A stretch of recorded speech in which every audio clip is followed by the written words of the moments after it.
Oh, hi, Smogs. How's your post-mania life? Ugh, this...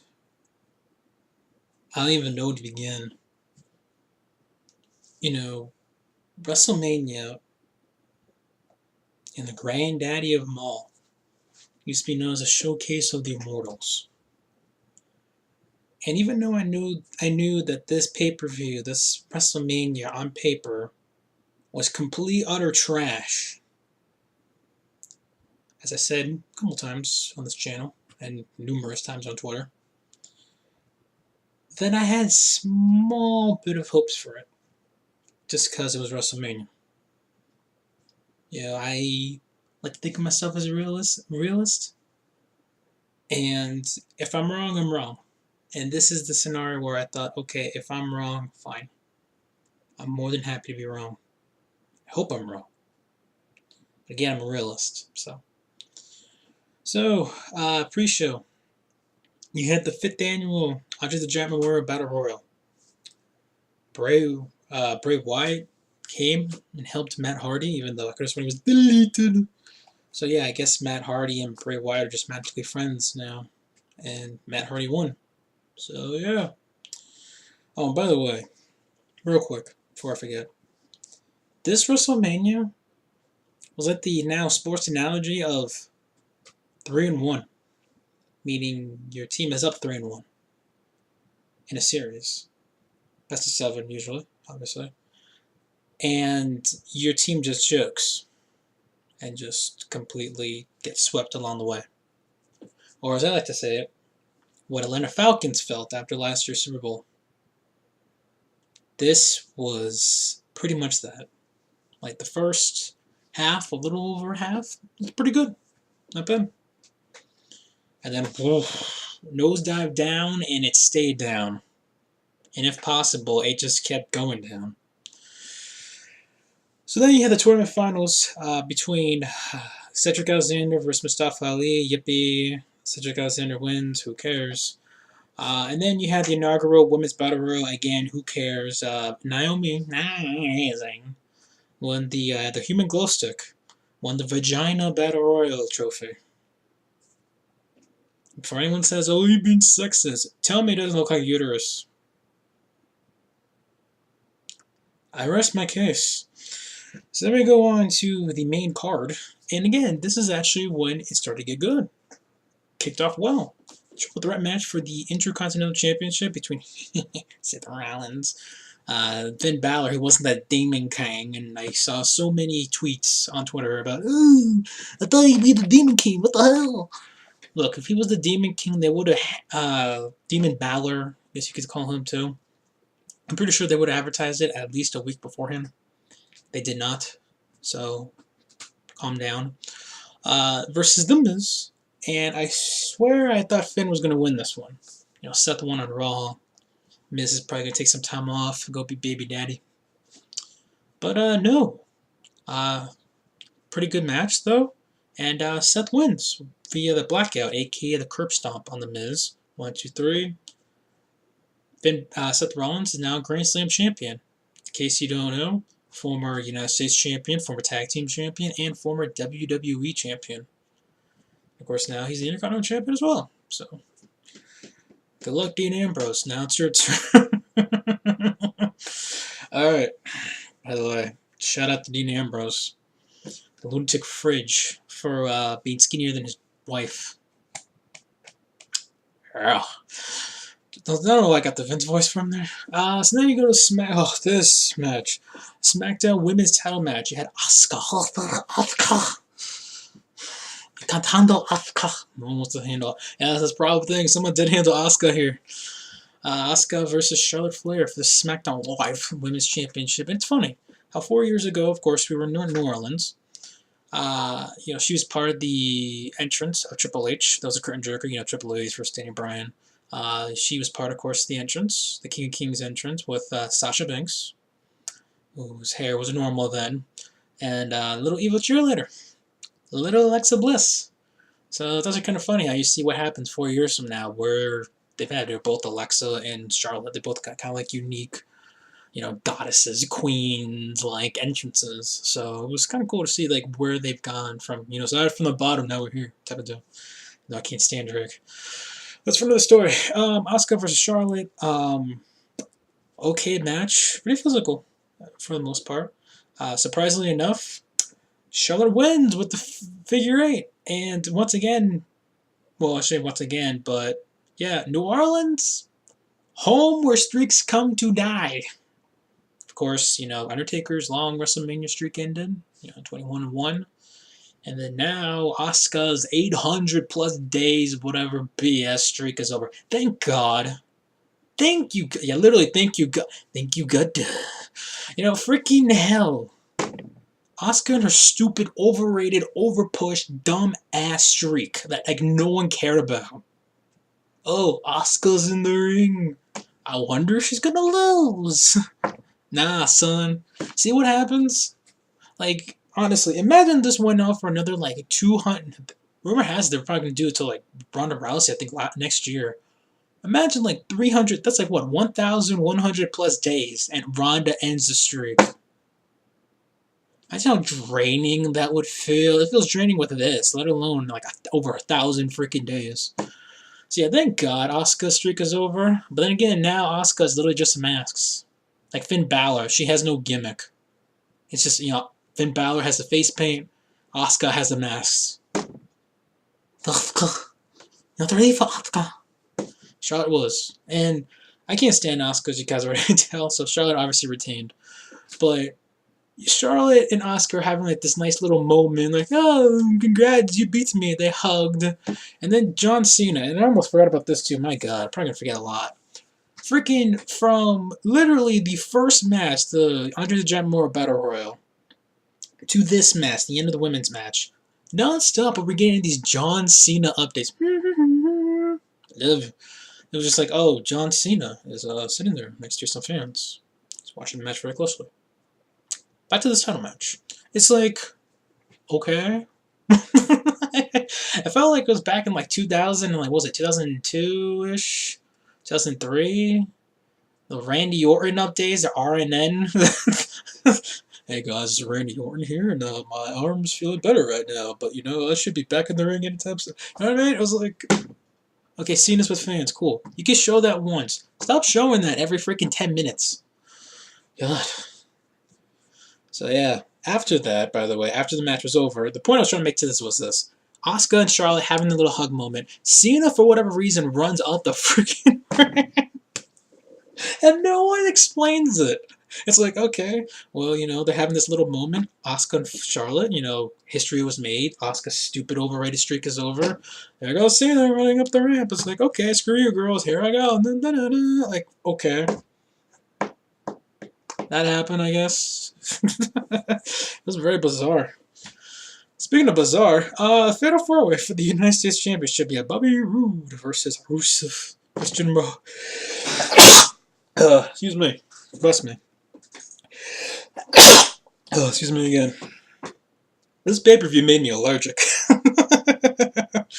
God. I hadn't seen these all day until I started reading this show. Because I remembered crap from the show. So you had Bobby Roode versus Rusev Day. Versus Jinder Mahal. Versus Randy Orton. And by the way, speaking of Randy Orton, shout out to Randy Orton during his entrance. For looking like he didn't give a damn. Like, he knew that he was going to lose. And he was just like, yep. Lose, I guess. Okay. Like, that was it. So, I went my heart on this one because I'm like, well, Rusev should win. Because Rusev deserves his victory. Rusev Day. Nah. I should have known. And I thought back in my head, I'm like, why do I have this gut feeling that Jinder's going to win? Like, I'm dying for Rusev to win, but Jinder... Oh my God. Like I said about the whole Naomi thing, it could be worse. Jinder could be WWE champion again, for God's sakes. Don't even get me started on the WWE title picture. I'll get to that in a bit. But Jinder Mahal as U.S. champion, I guess it makes sense. Mr. I hate the Americans, I steal your title. So that's what it is. Then we go on to, arguably, I think the match of the night. And this was a shocker, because this match should not have been good. This match just This match just screamed out garbage on paper. And this was surprisingly well. You had Triple H and Stephanie on motorcycles, and I cringed the thought of Stephanie McMahon on a motorcycle because I thought she was going to crash into, like, I don't know, the ring post for whatever reason and be like, I had nothing to do. It wasn't my fault. Anyway, she did the whole spitting thing on the apron, the Triple H was his entrance with the water. And then Ronda Rousey came out with like a little kilt, shout out to rowdy Ronda Rousey. And of course, Kurt Angle. Kurt Angle's pyros were insane. Like that was. I want to see what the budget was for freaking Kurt Angle's pyros. Forget the actual pyros in general of the show. Kurt Angle's pyros. But overall, very solid match. Kurt looked a lot better shape than he did at TLC. Now, granted, TLC was just on the fly, but he looked better shape here. Triple H was Triple H at this point. And one thing I didn't understand was Stephanie blocking freaking Ronda Rousey strikes. Like, you're telling me that certain female trained MMA fighters had a hard time blocking her strikes, but Stephanie McMahon, freaking hell. But Ronda Rousey was the story of this match because of how well she did. Not just because of the fact that Triple H sold for her, believe it or not, but of how aggressive, how confident, how much of a killer she looked in this match. And it was just very cool to see, if they really are making her, and it's kind of obvious that they are, but if they truly are sticking 100%, making her, the focal point of the women's division, I'm all for it.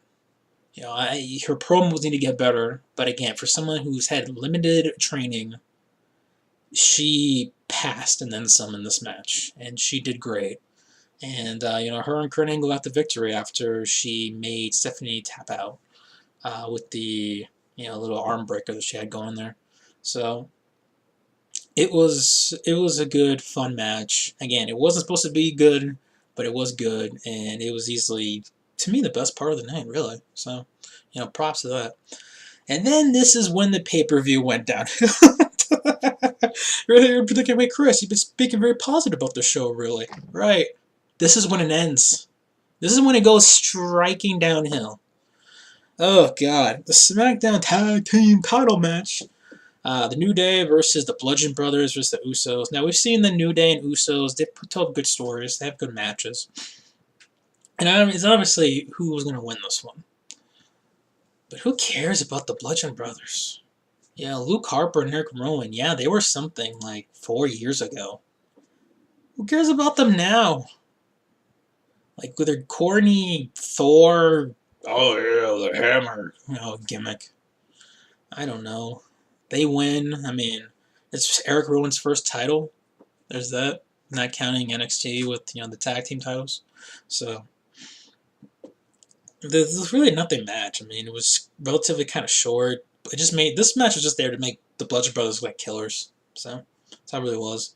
And then this match, oh, sweet baby days. John Cena comes out looking shit-faced and all. Looks drunk out of his goddamn mind. Comes out and is all like, yep, I'm waiting for the Undertaker. Go, where's the dead man? And out comes Elias. And I'm going, oh boy. So Elias comes out. He gets aid like almost immediately, practically, by John Cena. And then out comes the Undertaker. You hear the gong. First you see Cena going up to the ramp. You see the hat, the gloves, the leather jacket, all in the ring. Then you see a lightning bolt hit it. It's like, what the hell? The lights go out, come back on. Then they go out again. Then you hear a gong. Next thing you know, like Cena's in the ring. And then out comes the dead man himself. Not Biker Taker, not American Badass Taker, not Big Evil. Just Dead Man Undertaker. And I saw a lot of people very upset about this. Shout out Gold Standard 000. I will be trolling you for the rest of your life as long as I'm alive for this match. It's all good fun though. And this was kind of disappointing. You thought, okay, maybe if it wasn't Becker Taker, Taker wouldn't show up in general, or that Taker would just come out, beat the holy hell out of Cena. It's not a match. They had a match. Taker beats the holy hell out of Cena in like less than 5 minutes, and then Taker wins with the tombstone. That was it. Cena got little to no offense in this. And the funny thing is, too, because I'm on that Raw, I guarantee you, if Cena's there, assuming he's there. Remember, it's part-time Cena. Cena's going to come out like the underdog, be like, well, you know, I had an excuse, you know, I didn't think the Undertaker's going to come out, blah, blah, blah.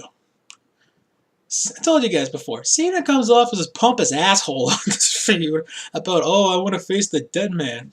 And it's like I said also on Twitter, he gave Roman Reigns so much crap about, oh, you faced a broken dead man, blah, blah, blah, you know, how, congratulations, you beat an old dead man. You couldn't beat him in less than 5 minutes. You got your ass kicked in 5 minutes. Whatever. This was there, that's all I gotta say. Oh god, I'm already at 15 plus minutes. Alright, here we go. It's gonna be a long one, folks. Just like WrestleMania. By the way, shout out to Jarius JJ Robertson. That kid is like the real MVP. Seriously. I'm not even joking. Like his dance when they did the whole Hall of Fame guys coming out. Oh girl. It was he was into it. And I saw the photo backstage on I believe it was Twitter also. That him right next to the Undertaker. It's a cool little thing. So then we got, oh boy, this tag team match player. Yeah, Daniel Bryan, yes. Birdie's dad. And Shane McMahon versus Kevin Owens and the Uber driver, same as him. Dun, dun, dun, dun, dun, dun. Okay, I'm done. This match. I don't know what was up with this match, because this match was weird. Because I felt good that Daniel Bryan was safe in this match. He didn't obviously look like he hurt himself or anything, so at least that's good. They kept him very safe. They protected him in this match, thank goodness. But, and I know Shane just came from the hospital like 2 weeks ago. Shane looked so screwed up out of his mind in this. He did not look like he was all the way there. And I get it, they couldn't make a substitution. They were stuck in that situation. But they were screwed. Because they either had to do with Shane coming out of a hospital, which he did, and then you got another guy who just got cleared for the first time in years. So yeah, there's that. They did the whole spot of Daniel Bryan getting attacked from behind. And then, he put on a stretcher, and then eventually came out right after, Shane was getting beat up a bit. This goes on for a little while. Shane does the coast to coast. And then Sami Zayn taps out to the Yes Lock from Daniel Bryan, of course, and Bryan and Shane win. So I guess Kevin Owens and Sami Zayn are still unemployed. But don't be surprised if you see them on Monday Night Raw tomorrow. And I believe the draft or the shakeup, whatever, is at Backlash. And oh god, don't get me started on the whole, every pay-per-view now, once a month, is dual branded and it's 4 hours long. I'm not going there. And Backlash supposedly might have either the shakeup and or draft or whatever the hell they want to call it. So whatever, I'm not going to go into that. It's going to be too long. Alright, so now we go on to, speaking of too long, oh my lord, perfect timing. Raw Women's Title match, Nia Jax versus Alexa Bliss. Now, as someone who's actually a fan of both these ladies, Alexa Bliss should have got her butt kicked in 5 minutes or less. I said this in my predictions, I swear I did. Where Nia Jax should have kicked her in 5 minutes or less. If it was anything longer than that, it's a joke. And it was longer than that. This was like a 8 to 10 minute match. It should not have been competitive. Nia should just went out there, beat the holy hell. First she beat the holy hell to Mickie James. I'm like, okay, gets Mickie out of the equation. Fair enough. I don't mind that. That's a pass right there.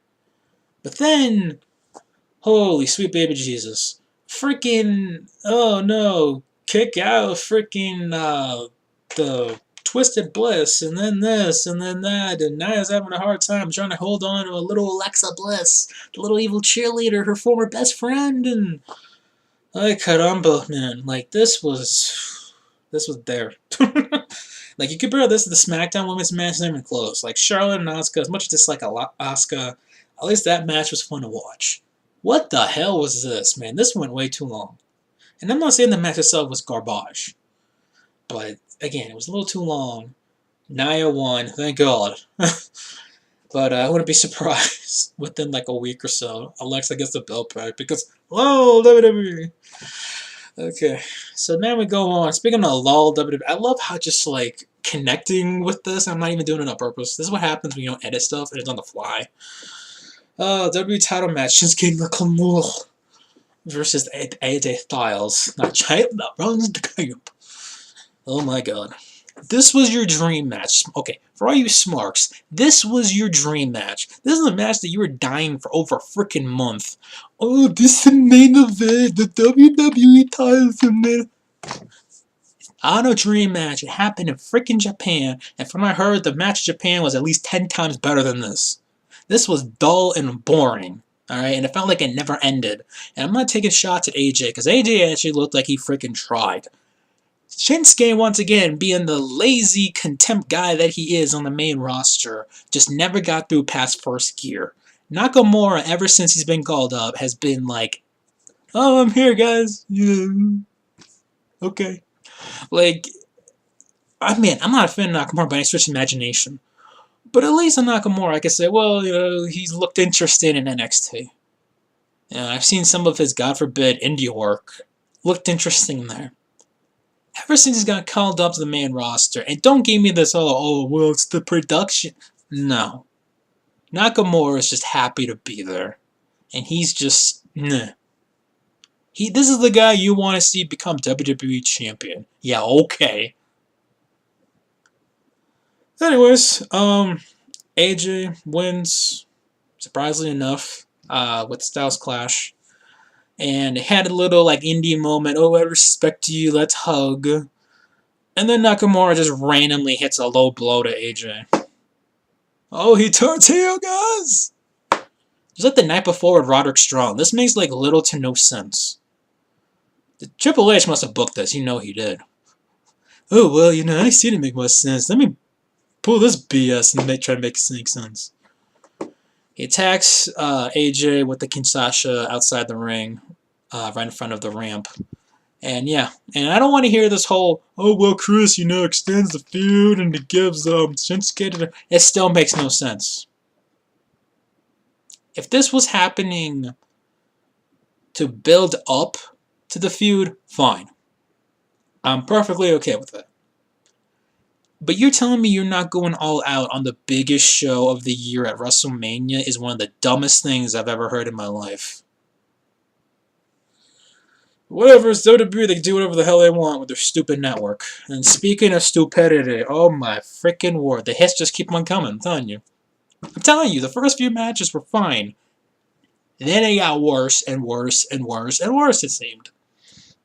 You had the Raw Tag Team title match. Braun Strowman and his mystery partner versus the buyer for the Raw Tag Team titles. And for weeks, oh, that alliance is a big show, it was a big cast, it's Samoa Joe, you know, this guy, Bray Wyatt. I mean, like, there were so many different possibilities who could have been. You want to know who it was? Some kid in the crowd named Nicholas. Who? This kid's like 10. Yes, Braun Strowman picked Nicholas. Oh, by the way, another possible option, James Ellsworth.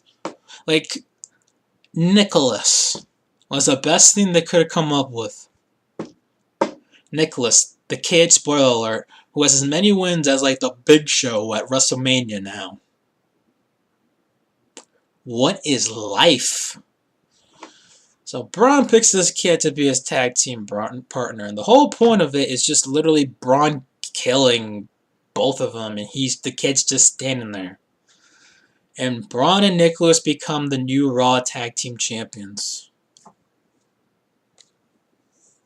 Is this legal? Do you have to be at least like 18 years old to wrestle, like, or something? Oh my god. Like, I don't get this. And I get it's supposed to be like comedy, fun, cute moment. But this is like David Arquette WCW bad. This is trash. Alright. And people are going to say, oh, you're being too negative, Chris. Yeah. Same people that if this was TNA, they'd be laughing their asses off. But it's WWE, they get a free pass because lol, WWE. No. I'm a realist, like I said before. I'm going to call a spade, and this sucked. This was stupid. Then finally got the main event. My god. Roman Reigns, girl, versus Brock Lesnar for the Universal Championship. And holy sweet baby Jesus. I never want to hear the comparison of John Cena and Roman Reigns as long as I live. Because if this was John Cena, guarantee you, John Cena's prime to be exact, John Cena would have won this match. John Cena would have got hit by like 8 F5s as Reigns did. Reigns got hit like 6 F5s, I believe, something crazy. Kicked out of all of, no, kicked out of like the first like 5 of them, really. And then Cena would have hit an FU out of FU, I wish, an AA out of nowhere. I love you. That would have been it. No, this was just let's just kill Reigns to the point he bleeds. Reigns with a couple of like Superman punches. I think a Samoan drop is in there somewhere in there too. Numerous false finishes with the F5s. And then Brock wins. What? I get it, the whole aspect of, oh, well, this show looked predictable as hell on paper. Predictability sucks. You know, it's good to, like, even it out. Like, okay, maybe this was a bit predictable, but wow, it's really cool. When you literally, for most of the night, basically say, oh, it looks predictable, but wait, let me twist this, and most of these finishes don't make any sense, that's when I have a problem. Because what happens to Roman now? What happens to Brock? What happens to the title now, first of all? Because Brock is supposed to be out the door. Dana White was there, by the way, at WrestleMania tonight. Or last night, technically. What happens to the title? And I've heard this idea of, oh, Bobby Lashley returns to WWE tomorrow night, or tonight on Raw. And he beats Brock for it or something. I don't understand this. I saw someone else on Twitter mention something like, this is almost the equivalent of at WrestleMania 14, Shawn Michaels beating Stone Cold Steve Austin for the WWE title. That's a little bit dramatic because, I'm not comparing Reigns to freaking Austin, so calm down. Two very different superstars. But that's not that far off. You could have gave Reigns the title, the big moment, the rub per se, the passing the torch, and you screwed this up. Typical WWE. Oh, this is a bright, shiny moment for you. Hey, nah, just kidding. I don't feel like it. Just so freaking stupid. And who the hell is Brock face now? It's just so dumb. And I know people are saying, well, they were chanting boring and all this and that. And yeah, real quick. I'm sorry this is so long. Real quick. Who the hell has Brock had a good match with in the last year? Okay, the match at Goldberg at Mania, fine. Technically, that was a little over a year ago. But, I'll give you that. Then what? Joe sucked. Braun Strowman sucked. SummerSlam match was okay. So AJ was just, for the most part, just killing AJ and throwing him around. The Rumble sucked. Now this.